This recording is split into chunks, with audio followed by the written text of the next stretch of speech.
मित्रों, शिवजी कहते हैं ऐसा व्यक्ति कभी भी पराजित नहीं हो सकता है। मित्रों, एक बार माता पार्वती शिवजी के पास आई और उन्होंने शिवजी से कहा है, नाथ मेरे मन में एक प्रश्न की विडंबना है। तो शिवजी ने कहा है, प्रिय आपके मन में कौन से प्रश्न की विडंबना है? तब माता पार्वती जी कहती हैं, हे प्रभु, मेरे मन में यह प्रश्न उठ रहा है कि संसार के कौन से ऐसे व्यक्ति को कभी भी पराजित नहीं किया जा सकता। मित्रों, माता पार्वती के ऐसा प्रश्न पूछने पर शिवजी ने कहा है, देवी आपने इस प्रश्न को पूछकर पूरी मानव जाति का कल्याण कर दिया है। शिवजी माता पार्वती से कहते हैं, हे देवी, मैं आपके इस प्रश्न का उत्तर एक बहुत ही ज्ञानवर्धक कहानी के द्वारा दूंगा। शिवजी कहते हैं, लेकिन आपको इस कहानी को शुरू से अंत तक सुनना होगा। तो मित्रों, माता पार्वती जी कहती हैं कि हे प्रभु, मैं आपको विश्वास दिलाती हूँ कि मैं इस कहानी को पूरे सच्चे मन से शुरू से अंत तक सुनूंगी। कृपया आप उस कहानी को सुनाना आरंभ करें। मित्रों, कहानी को शुरू करने से पहले अगर आप सभी हमारे चैनल पर नए आए हो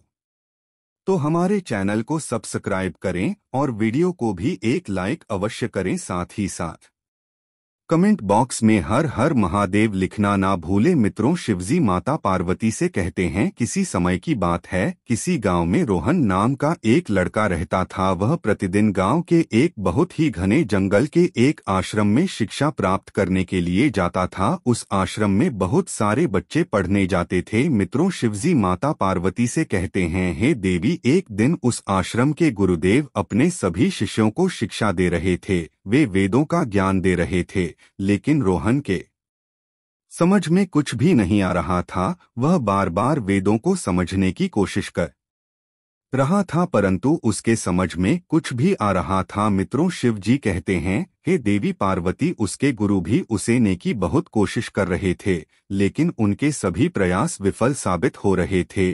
तो उनको रोहन पर बहुत गुस्सा आया और उन्होंने रोहन से कहा, तुम्हारे समझ में कुछ क्यों नहीं आ रहा है? मुझे लगता है कि तुम एक मूर्ख हो, क्योंकि मेरे इतना समझाने के बाद भी तुम्हारे दिमाग में कुछ घुसता ही नहीं है। शिवजी माता पार्वती से कहते हैं, हे देवी पार्वती, तब रोहन ने अपने गुरु से कहा, हे गुरुवर, आप यह गलत कह रहे हो, मैं मूर्ख नहीं हूँ।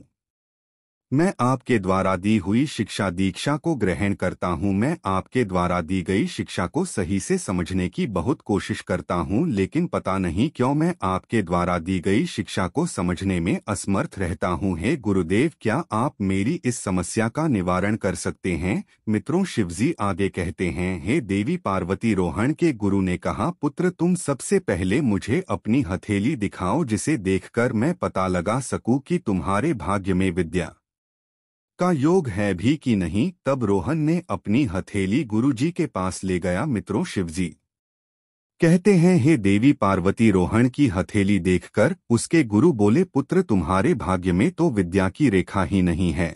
और उससे कहा, पुत्र, तुम अपने घर जाओ, यूं आश्रम में रहकर अपना कीमती समय व्यर्थ में नष्ट मत करो। अब पता चला है कि तुम्हारे समझ में कुछ क्यों नहीं आ रहा था, क्योंकि तुम्हारे भाग्य में तो विद रेखा ही नहीं है, इसलिए तुम्हारे भाग्य में विद्या के योग ही नहीं है। मित्रों, शिव जी कहते हैं, हे देवी पार्वती, इस पर रोहन ने अपने गुरु से पूछा, हे गुरुवर, यह विद्या की रेखा कौन सी होती है? तो गुरु ने दूसरे शिष्य यह की हथेली उसे दिखाते हुए कहा, यह देखो, यह है विद्या की रेखा जो तुम्हारे हथेली में है ही नहीं, इसलिए तुम व्यर्थ में अपना समय नष्ट मत करो। अपने घर जाओ और वहां अपने लिए कोई काम देख लो, तुम विद्या नहीं ले सकते हो। शिव जी कहते हैं, हे देवी पार्वती, उसने अपने गुरु से कहा, हे गुरुवर, आप यह कैसे कह सकते हैं? मेरी हथेली में विद्या की रेखा नहीं है तो क्या हुआ? इसका मतलब यह नहीं है कि मैं मूर्ख हूँ और मैं अपने जीवन में कुछ नहीं कर सकता हूँ।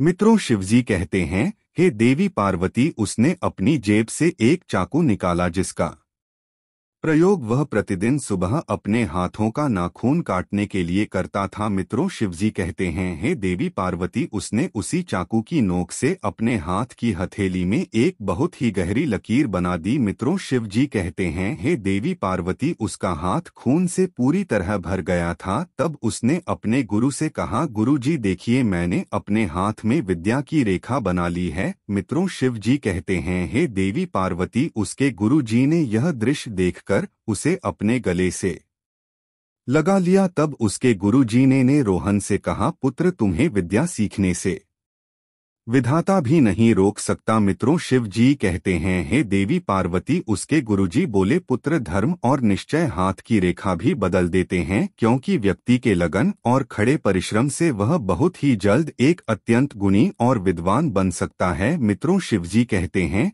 देवी पार्वती, उस दिन के बाद उसने अच्छी तरह से शिक्षा दीक्षा पर ध्यान देना शुरू कर दिया, लेकिन अभी भी उसे ज्यादा समझ में नहीं आता था। मित्रों, कहते हैं कि अगर आप किसी कार्य को पूरे सच्चे मन और पूरी श्रद्धा से करते हैं तो भगवान भी आपके उस कार्य को पूरा कराने में साथ देता है। मित्रों, शिव जी कहते हैं, हे देवी पार्वती, रोहन के बहुत दिनों तक प्रयास करने पर उसे उसके गुरु जी द्वारा दिए गए सारे महत्वपूर्ण ज्ञान की बातें समझ में आने लगी। मित्रों, शिवजी कहते हैं कि हे देवी पार्वती जी, इसका कहानी को सुनकर आपको आपके प्रश्न का उत्तर मिल गया होगा। तब माता पार्वती जी कहती हैं, हे प्रभु, आपने मुझे बहुत ही महत्वपूर्ण ज्ञान दिया। मित्रों, शिवजी कहते हैं कि व्यक्ति आपको चाहे जितना भी गलत साबित करने के लिए प्रयास करें, लेकिन आप अपनी लगन और कड़े परिश्रम से आप वह सब हासिल कर सकते हैं